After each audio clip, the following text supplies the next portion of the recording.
देखो perfect infinitive बहुत important है। परफेक्ट इन्फिनेटिव का प्रयोग, परफेक्ट इन्फिनेटिव मतलब to have plus main verb की थर्ड फॉर्म एक्टिव वॉइस में, टू हैव बीन वर्ब की थर्ड फॉर्म पैसिव वॉइस में। ठीक, परफेक्ट इन्फिनेटिव का प्रयोग हम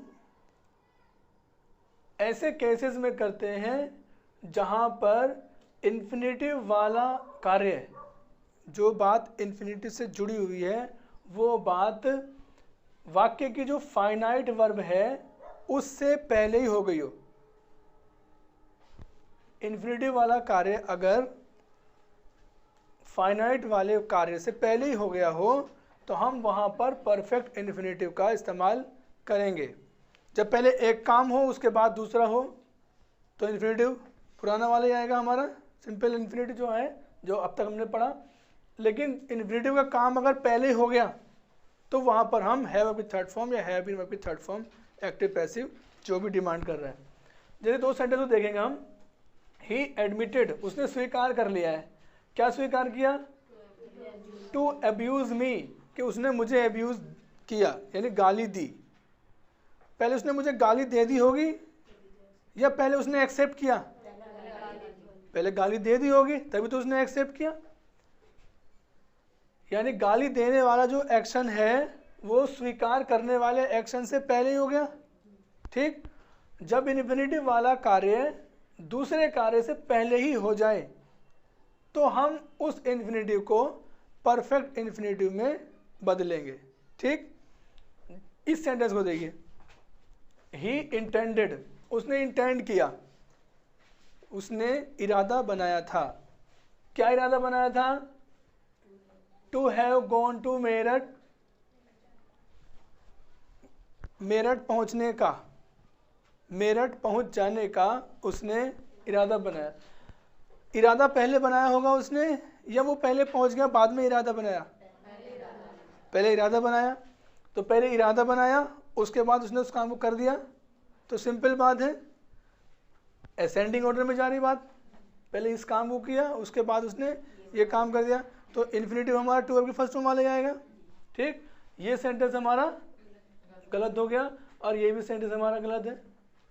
ठीक है, परफेक्ट इन्फिनेटिव का प्रयोग तब होगा जब टू प्लस इन्फिनेटिव वाला कार्य हमारा बाकी जो फाइनाइट वर्ब आई है उससे पहले हो गया हो। जैसे इस काम में हुआ है, गाली उसने पहले ही दे दी उसके बाद उसने स्वीकारा या वो इनकार करता।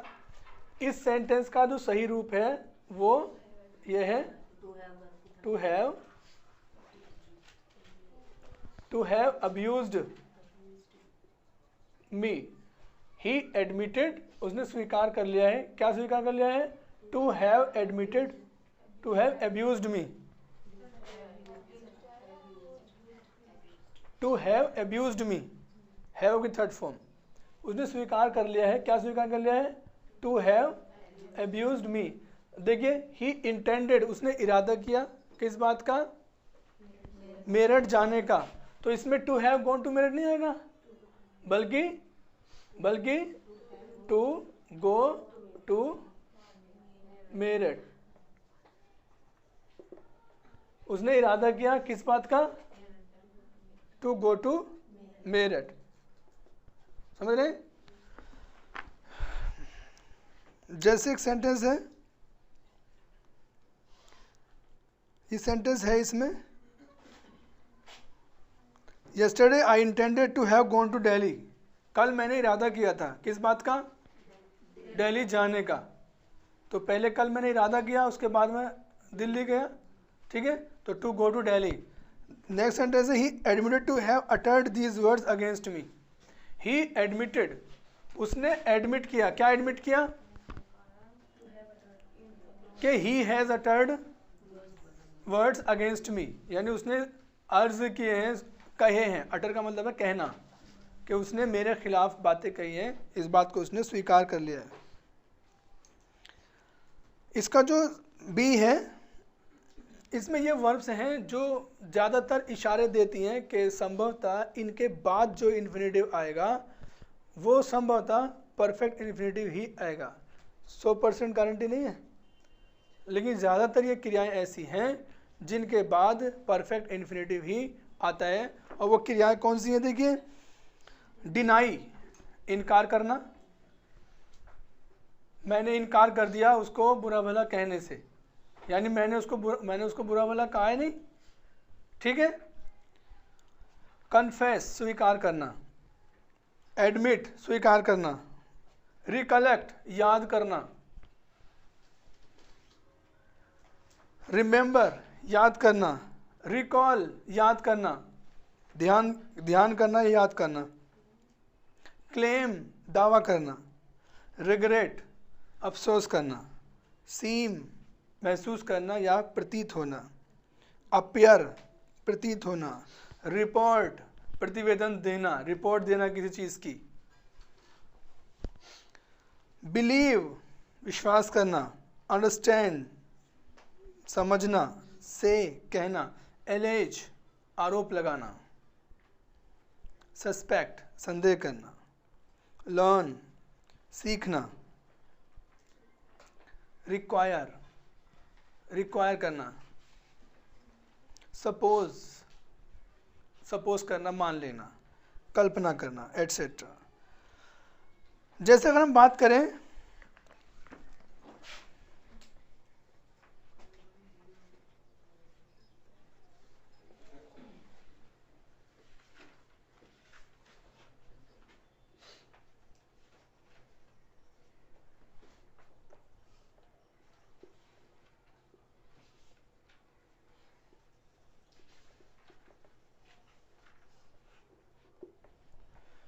he denied to insult his friend, उसने डिनाई कर दिया, इनकार कर दिया अपने दोस्त की इंसल्ट करने से। इनकार तो किसी काम का इनकार करना या स्वीकार करना तो किसी काम का तब होता है जब वो काम पहले कर दिया हो या ना करा हो, ये तो है। उन्होंने क्या किया? उसने इनकार कर दिया। किस बात से इनकार कर दिया? टू इंसल्ट हिज फ्रेंड, अपने दोस्त की इंसल्ट करने से। तो कुछ गलती लग रही है इसमें। जब इन्फिनिटिव वाला कार्य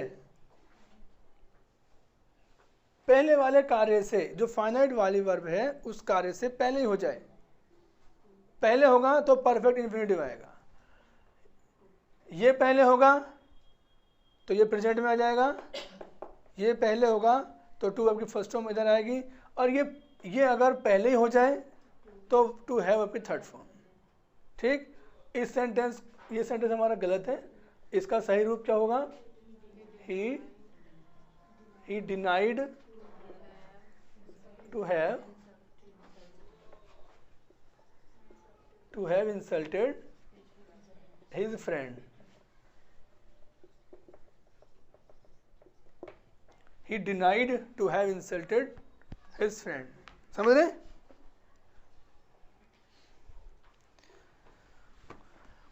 एक और सेंटेंस है, he appears to have been rich early.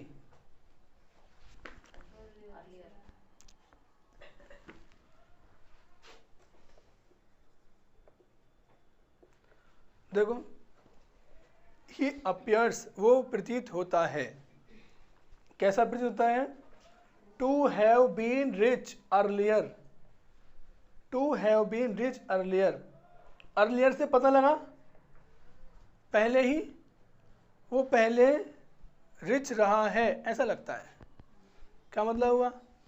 उसका बड़ा सा घर है और वो घर का मेंटेनेंस हुआ नहीं। बहुत अच्छा घर बना हुआ है, पुराना घर है, आलीशान, लेकिन उसका मेंटेनेंस हुआ नहीं। अब वो काफ़ी पुराना सा दिख रहा है। तो हम देख के ऐसे कह देते हैं कि ऐसा लगता है जैसे वो कभी रहा होगा, वो कभी मालदार रहा होगा। यानी इस सेंटेंस को अगर हम तोड़ दें तो ये सेंटेंस ऐसे बन जाएगा, ही अपीयर्स, वो प्रतीत होता है। कैसे प्रतीत होता है? कि he has been rich earlier. He has been rich, वो रहा है। कंटिन्यूअस वाली बात बताई थी ना कि वो रहा है, तो इसको हमने जोड़ दिया। जब ये जुड़ा सेंटेंस तो इस रूप में आया, ही अपीयर्स, वो प्रतीत होता है। कैसा प्रतीत होता है? टू हैव बीन, कि वो रहा है। सही है या गलत है? क्या गलत है इसमें?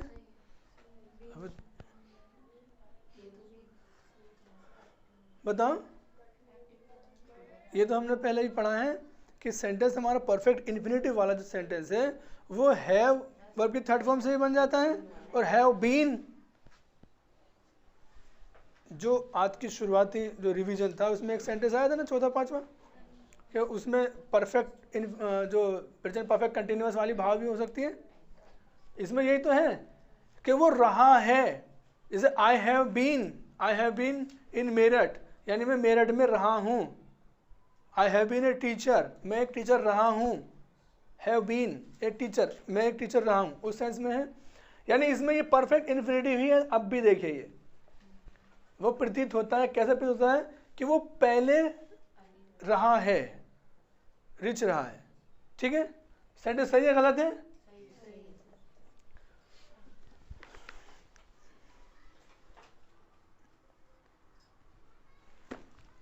एक सेंटेंस देखिए, ही appears to be poor and rich है? To be poor these days.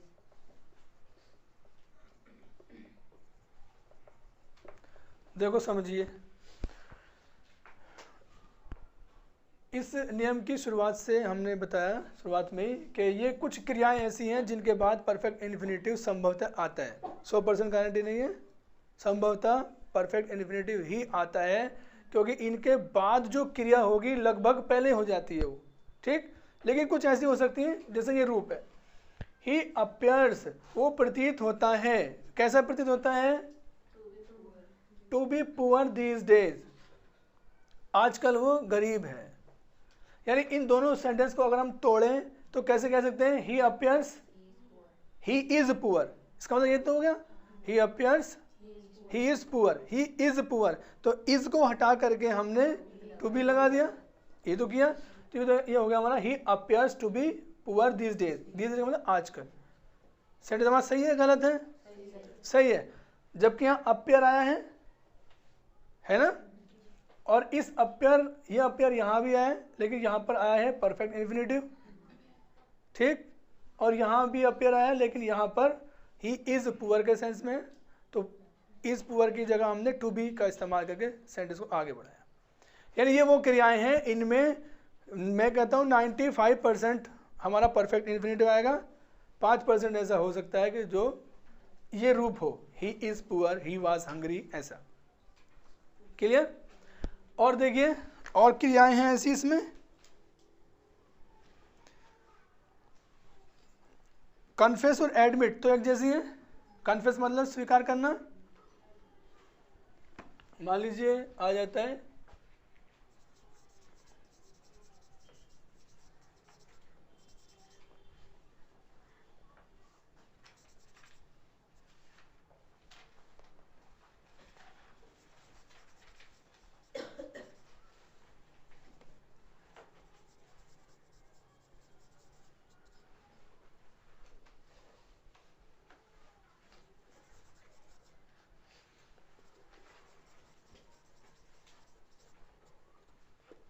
ये सेंटेंस देखिए, शी कन्फेस्ड, उसने कन्फेस कर लिया है, उसने स्वीकार कर लिया है। क्या स्वीकार कर लिया उसने? टू कमिट दिस मिस्टेक, इस मिस्टेक को उसने किया है। इस मिस्टेक को स्वीकार कर लिया है कि उसी ने की है। ठीक है, यानी कन्फेस किया है, दो बातें हो गई, एक तो कन्फेस किया है और दूसरा उसने की है, कमिट किया है, उसको स्वीकारा है, उसको मतलब उसने एक काम को किया है और दूसरा उसने स्वीकारा है। दो अलग अलग बातें हो गई। अब हमें ये देखना है टू के साथ होने वाला कार्य इस पहले वाली क्रिया से पहले ही हो गया है या उसके बाद हुआ है? पहले ही हो गया है। जब ये काम पहले ही हो जाता है इससे, तो इसको हम परफेक्ट इन्फिनेटिव में यानी टू हैव आपकी थर्ड फॉर्म से बनाते हैं। ये जो सेंटेंस सही होगा हमारा होगा इस तरह से, she confessed to have committed this mistake, यानी सेंटेंस हमारा ये इस तरह से होगा। कन्फेस, उसने कन्फेस कर लिया है। क्या कन्फेस कर लिया है? कि वो मिस्टेक पहले कर चुकी है। ठीक है, ये वो क्रियाएं हैं जो ज़्यादातर इशारे हमें दे देंगे कि संभवतः इनके बाद जो आएगा इन्फिनेटिव वो परफेक्ट आएगा। अब इसमें एक और सेंटेंस वर्ड है हमारा रिकलेक्ट। रिकलेक्ट का मतलब क्या होता है? याद करना, संस्मरण करना। हम कह सकते हैं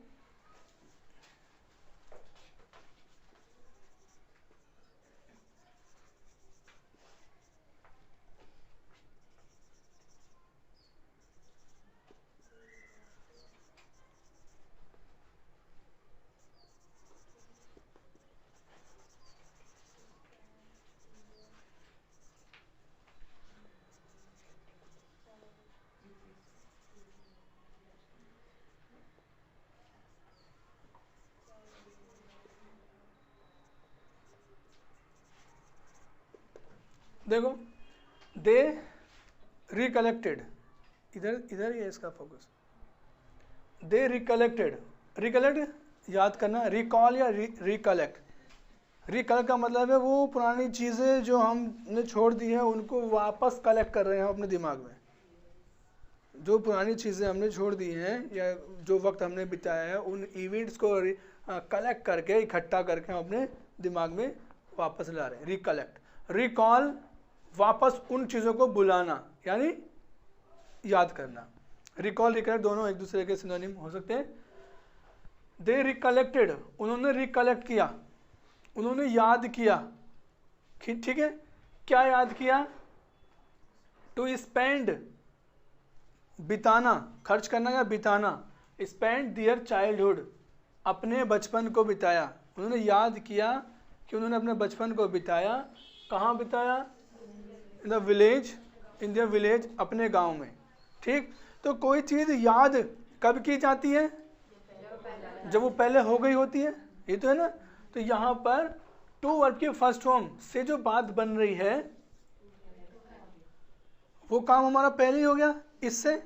तो यहाँ हमने टू वर्ब के फर्स्ट फॉर्म ना लिखना है बल्कि टू हैव वर्ब की थर्ड फॉर्म लिखिए। सेंटेंस हमारा ये होगा recollected to have spent their childhood in their village.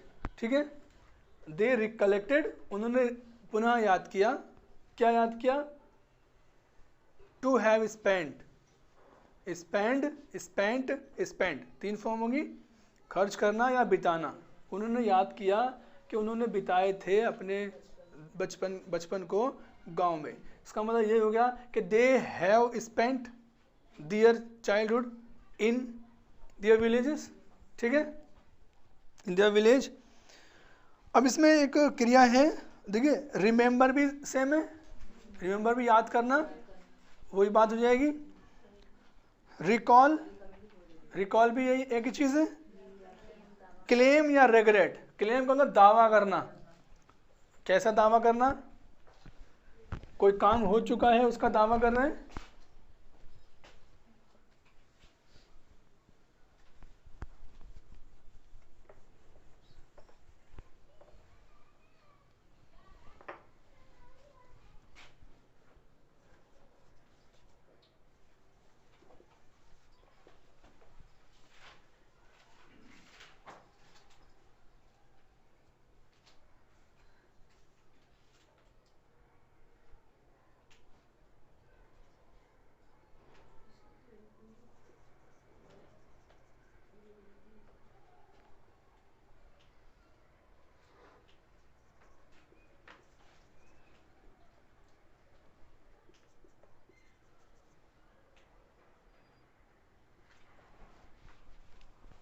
He claimed to appear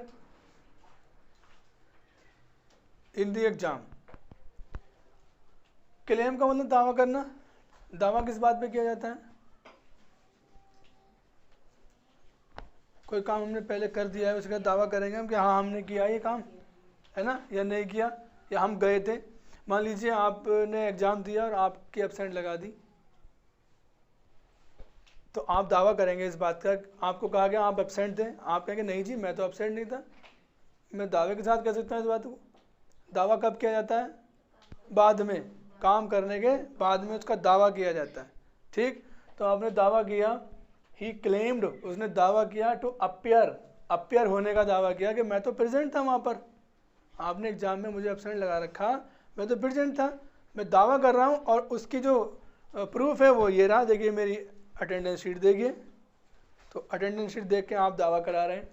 he claimed, उसने क्लेम किया, किस बात का क्लेम किया? अपियर। ये अपियर और जो अभी थोड़ी देर पहले पढ़ा था वो, उसमें फ़र्क था। ये अपियर इधर आया, वो अपियर उधर आया था, है ना, प्रतीत या उपस्थित होने के भाव में। ठीक है, क्या गलती है इसके अंदर? He claimed to have appeared in exams. ठीक है, अच्छा इस तरह का ही सेंटेंस, इस तरह की एक क्रिया है हमारी एलेज, इसके नीचे एलेज से बना एलिगेशन। एलिगेशन जो आरोप लगाए जाते हैं। आरोप कब लगाया जाएगा? जब कोई काम हो जाएगा कि तुमने ये चोरी की है या उसने रिश्वत ली है और ये बात अखबार में छप गई, तो आरोप लगाया जा रहा है उस पर। ये आरोप है, किस बात का आरोप है उस पर? कि उसने ब्राइबरी की है, रिश्वतखोरी की है। तो ये वही क्रियाएं हैं जिनके बाद हम परफेक्ट इंफिनिटिव लगाएंगे। इसमें एक नोटिस में नोट लिख रहा नीचे, she denied seeing him yesterday. अब सीइंग से पता लग रहा है कि वो पहले देख चुका है उसे। ठीक है, इस बात को हम ऐसे भी कह सकते हैं, she denied seeing him yesterday, यानी उसने इनकार कर दिया कि उसने कल देखा था। तो सीइंग सही है। और दूसरा है she denied having seen him yesterday, तो ये भी बात एक ही है। ठीक है, हैविंग सीन मतलब देख चुका वो पहले ही, तो परफेक्ट इन्फिनिटिव भी लगा सकते हैं और उसके साथ जीरन उसने लगा दिया, यानी ये दोनों बातें सही हैं।